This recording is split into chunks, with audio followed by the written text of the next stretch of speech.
So this spoon's perfect to load the boat real quick. I can't tell you how many tournaments in the winter that I've had nothing and hit one of those spaghetti schools on the graph. And I'll try to show some of those later, but what I mean by spaghetti school is just, it looks like spaghetti going across your screen when it's, you know, 50, 60 fish at one time. You can drop this spoon and you can literally flip them in the boat as fast as you can get it back down. And that's why I like this 1 ounce. When it comes to the setup on a spoon though, it's a spoon's a hard bait to keep the fish hooked on. It's like, it's got one little bitty treble hook. You know how hard a crankbait is, then you got two. This is just one hook.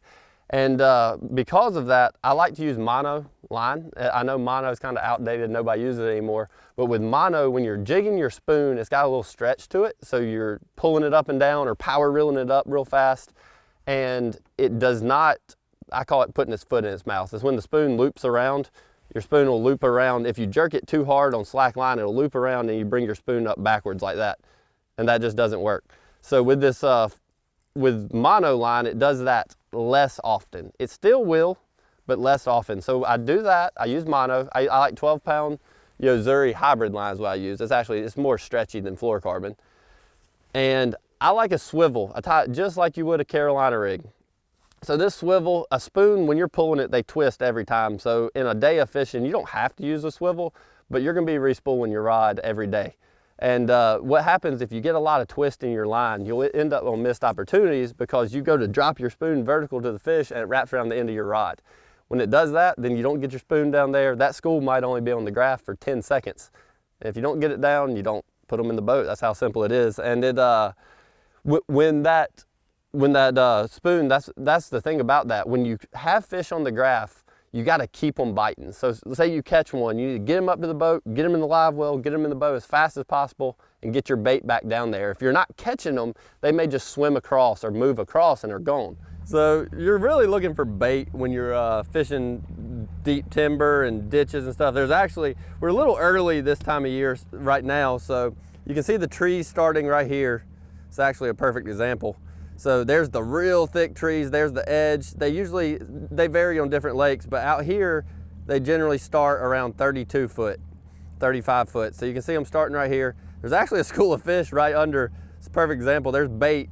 It's not that cold yet, so the fish have not moved all the way out into the trees, but they're actually already using this edge of the trees to corral bait. There's a school of fish right there. There's 1, 2, 3, 4. It looks like about, 8 to 10 of them.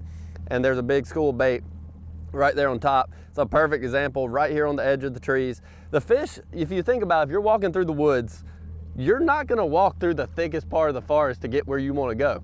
You're gonna walk down a lane or something to get there. The fish are the exact same way. It's just like deer, anything.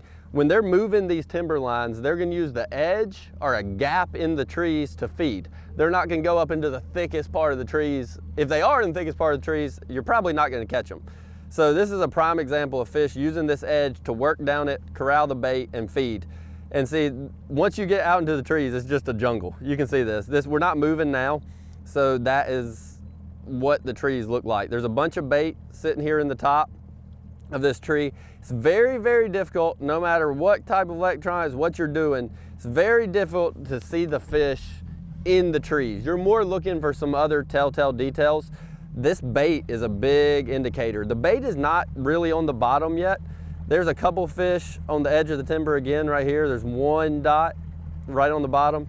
But what you're basically looking for is something to tell, like something to give you a spot to fish. You're never gonna just find a massive school of fish in the trees. You might find them, but you're not gonna necessarily see them on the graph. If you see anything, whether it's a bunch of bait near the bottom in the trees, or something like that, you want to give it a try. All you're trying to do with the graph when you're idling like this is to limit the time it takes you to find them. You put the trolling motor down, it might take all day to fish through and find them. You're moving slower, so it's hard to get an overall picture of what you're fishing. But when you're idling like this, cut my contrast down a little bit, you can see it you get the contrast high, it'll stand stuff out more, but it also starts blending the trees a little bit. I'm at +8. And just auto contrast on Lowrance here. And you just idle through the trees, you're looking for bait or anything, one fish. If you see one, there's probably a lot. But the easiest way to get them by it, so I would say the traditional way to fish a spoon is to drop it to the bottom and you sit here and jerk it. Like this. This is the traditional way to fish a jigging spoon in the winter. And this is it's a technique that will catch them. I mean, I've caught a lot of fish doing this. This is a typical way people fish it. But what I like to do is I'll kind of jig it around like this until I see something on the graph, and then I'll power reel it up real fast and let it go back down. And when you get on one of those active schools, a lot of times they bite it like that. That's not a bass, or it's a little big one. That's one of the cool things about spoon fishing. You don't really know what you're gonna catch, to be honest. Perch are always a good sign though. Lakes that have perch anyway. White perch is always a good sign that there's probably bass around. They eat the same thing in the winter the bass do. So anytime you get the perch fired up, it's a good sign that you might be about to catch some bass. And that'll a lot of times get the bass fired up. I can't tell you, one of the biggest fish I ever caught jigging spooning actually was, I caught a 10-2 after catching about 75 perch in a row.